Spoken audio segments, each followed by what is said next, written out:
Bonjour, c'est Romilou, j'espère que vous allez bien aujourd'hui. Je suis très heureuse de vous retrouver. En fait, pour revenir sur un jeu que je vous ai déjà présenté cet été, je pense, qui s'appelle l'Oracle de l'hypersensibilité. Voilà, j'ai pris le temps de m'occuper de ce jeu, de revenir dessus. Et je voudrais vous le représenter parce qu'en fait, il m'a beaucoup apporté. Donc, comme il y a quand même pas mal de nouvelles personnes sur ma chaîne, et je vous en remercie infiniment. Merci d'être là et merci aux anciens aussi de me suivre aussi fidèlement, aussi gentiment. Donc, pour en revenir à ce jeu, donc l'oracle de l'hypersensibilité, réussir à faire les bons choix. Voilà. Donc, il y a 60 cartes et un livret pour faire les bons choix. Vous avez du mal à prendre des décisions, vous avez peur de faire les mauvais choix. Hypersensible. William connaît bien ce type de difficulté qui engendre souvent une anxiété et un stress au quotidien. Pour y faire face avec sérénité, il a créé avec le talentueux Thibaut, un oracle bienveillant et réconfortant. En tirant les cartes, vous développez en douceur votre confiance en vous et vous vous connectez à votre intuition. Un choix à faire, demandez aux cartes. Donc voilà, il arrive dans une boîte voilà, assez simple. Ça, j'adore pas d'ailleurs, mais bon, c'est pour mettre les cartes. Peu importe. Alors, pourquoi ce jeu est intéressant? En fait, ce qui est surtout intéressant dans ce jeu, c'est le guidebook, qui arrive donc tout en couleur, vous voyez. Et on peut faire un grand travail en profondeur. Alors, vous allez peut-être être étonné, pour ceux qui ne le connaissent pas, au regard des illustrations. Alors déjà le dos, vous voyez, bon, qui est assez joli, glossy, une bonne qualité, sans plus, hein, mais bien. Un bord doré. Et vous allez voir qu'il y a des illustrations de la vie quotidienne, alors qui peuvent parfois être assez rigolotes. Alors vous voyez le chien guide, vous voyez le côté lumière, le côté sombre, le parapluie dans le sac à main. Alors on pourrait se dire comme ça, bon voilà, le surfeur hyper sexy ou sexy. On pourrait se dire que sur une première approche comme ça, bon, ok, il y a des personnages, etc. Madonna, la bête de sexe,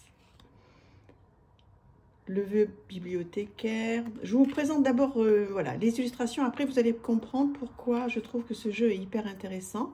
Bon, des illustrations très modernes, donc ça, c'est plutôt bien.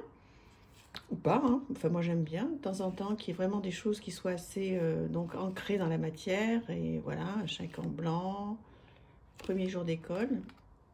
Donc je vous présente dans un premier temps les cartes, comme ça vous pourrez me dire si ça vous plaît ou pas déjà au niveau des illustrations. Et après on va faire un exercice avec le guidebook et vous allez voir à quel point c'est intéressant et à quel point c'est profond, parce qu'on pourrait se dire que ces illustrations, bon, voilà, c'est vrai qu'elles sont jolies, elles sont sympas, mais il n'y a pas comme ça, directement, même avec la petite phrase clé.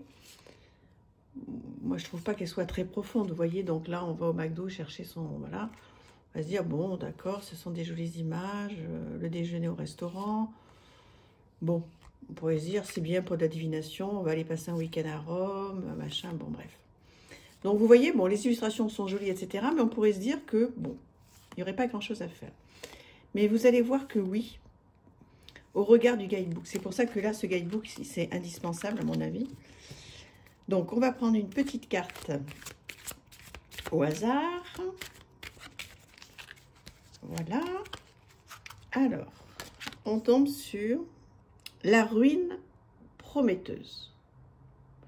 Bon, déjà, première chose à faire, bien sûr, hein, c'est de bien regarder l'illustration. Vous voyez que là-haut, il y a quand même un volet là, qui tombe un peu.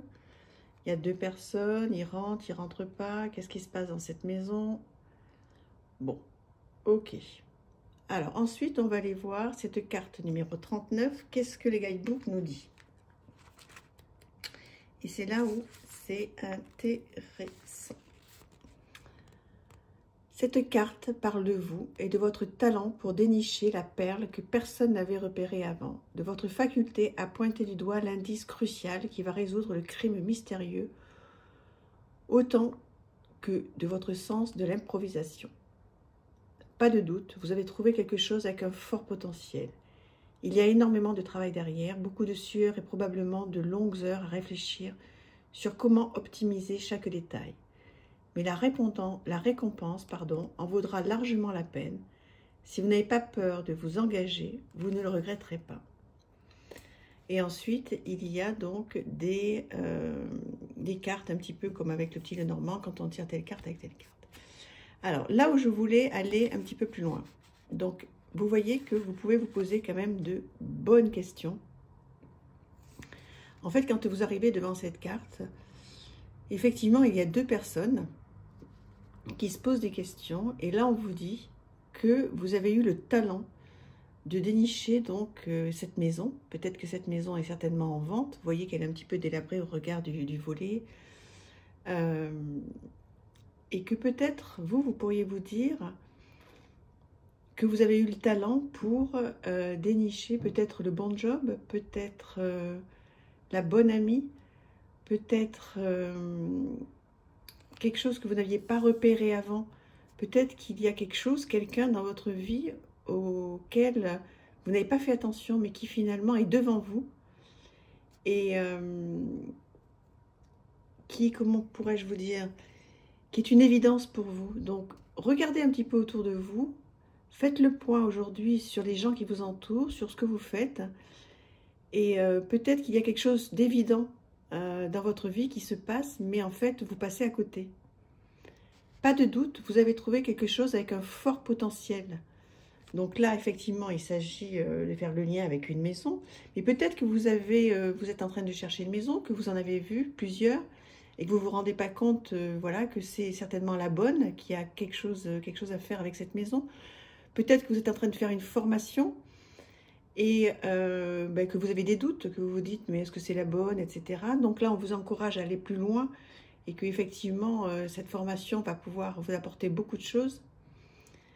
Il y a énormément de travail derrière, beaucoup de sueur et probablement de longues heures à réfléchir sur comment optimiser chaque détail. Voilà, c'est ce que je disais. Peut-être que effectivement, vous êtes en train de faire un long travail, que ce soit dans sur une formation, dans votre travail, ou peut-être que vous êtes en train d'avoir une relation avec laquelle vous vous êtes donné beaucoup de mal, vous faites tout pour que ça se passe bien, et en fait, la récompense en vaudra vraiment la peine. Peut-être qu'il ne faut pas baisser les bras, qu'en ce moment, vous êtes à un moment de doute, où vous vous posez plein de questions, où vous avez donné beaucoup dans cette relation, beaucoup dans cette nouvelle formation, beaucoup dans ce projet de maison que vous avez peut-être acheté, que vous regrettez. Mais en fait, si vous n'avez pas peur de vous engager, vous ne le regretterez pas. Donc vous voyez, ça me porte à réflexion, quoi. Il y a vraiment, vraiment quelque chose à faire. On va en faire une autre, pour voir si ça vous parle un petit peu plus davantage. Alors voilà, le fameux, le menu drive, 51. On va voir qu'est-ce qu'elle donne, celle-ci. Cette carte vous propose de prendre un peu de hauteur et de passer de l'opérationnel au stratégique pour votre confort, votre bonheur et votre vie à venir. Il semblerait que vous ne regardiez pas plus loin que les 10 prochains mètres quand vous avancez. Mauvaise idée. Vous conduisez une voiture qui file vite et vous devriez plutôt avoir le regard fixé sur la ligne d'horizon. À très court terme, ce menu junk food au drive semble une bonne idée, sympa, mais sur le long terme, vous ne serez pas gagnante. Conduisez 10 km de plus et faites un stop chez Courte Paille, par exemple. Donc, vous voyez ce que ça veut dire, en fait, sous un ton très, très léger. On vous explique que, en fait, peut-être qu'effectivement, vous avez faim, vous adorez manger, on va dire de la malbouffe, hein, mais qui est vraiment très sympa par moment. Mais qu'à terme, si ça se reproduit trop souvent, eh bien, c'est pas bon pour vous, ni pour votre santé, ni pour votre mental. Et qu'il faudrait peut-être voilà, faire l'effort de se dire bon, ben aujourd'hui, voilà, je ne vais pas mal manger, ou je ne vais pas aller au plus pressé, et puis je vais essayer de miser sur ma santé. Je vais miser sur aujourd'hui, ben, je vais essayer de manger des légumes, quoi. Voilà, et puis bien assaisonné, ben, ça va me faire plaisir quand même. Et puis rien que de savoir que je prends soin de ma santé, ça va être bien. Et vous voyez, à très court terme, ce menu junk food au drive semble une bonne idée, sympa, mais sur le long terme, vous ne serez pas gagnante, forcément pas. Donc il suffit peut-être d'aller un petit peu plus loin quand ils vous disent d'aller aux courtes pailles, mais simplement d'aller un petit peu plus loin. Et peut-être que c'est le moment pour vous de, voilà, de décider d'avoir une alimentation saine, de décider peut-être que, voilà, si vous mangez, je sais pas moi, 4 carrés de chocolat par jour, plus un coca, plus, voilà, plein de beurre et confiture le matin, ben, peut-être qu'il faudrait enlever juste le chocolat ou juste, voilà.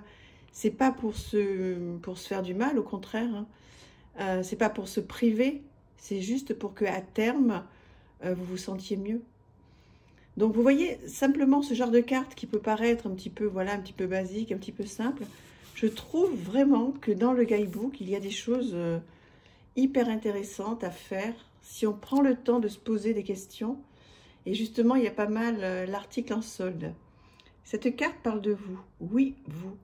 Vous avez une valeur. Cette valeur est principalement basée sur votre amour-propre et un tout petit peu sur l'amour, l'amitié, la reconnaissance des autres. Si vous affichez une étiquette en solde toute l'année, il va être difficile de vous estimer à votre juste prix. Quelle est votre valeur exacte? Qui a les moyens de s'offrir votre travail, votre amitié, votre amour? Souhaitez-vous vraiment être en solde? Vous voyez, ça répond exactement à ce que je voulais dire sur ce jeu. Vous savez, de temps en temps, on croise des gens qui nous disent « Oh, t'es jolie aujourd'hui !»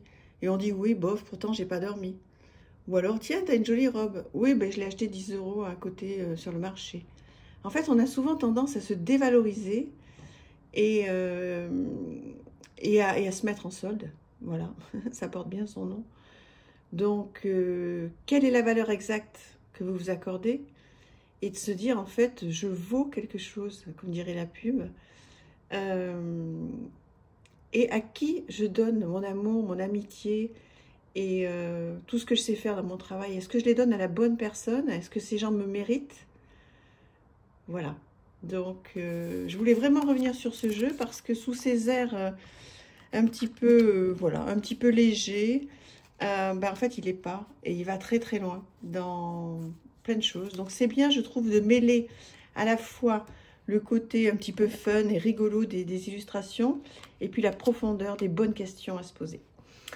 Voilà, ben écoutez, dites-moi ce que vous en pensez. Moi, en tous les cas, c'est un outil qui m'aide beaucoup. Je trouve très sympa parce que profond et puis light en même temps sur les illustrations. Voilà, je vous embrasse très très fort. N'hésitez surtout pas à me dire ce que vous en pensez. Et si vous n'aimez pas, surtout dites-le moi, hein. Et puis si vous aimez, n'hésitez pas à me le dire aussi. Voilà, j'espère que c'est un petit plus pour vous cette vidéo et que vous avez passé un bon moment. Je vous embrasse très fort. À bientôt. Merci.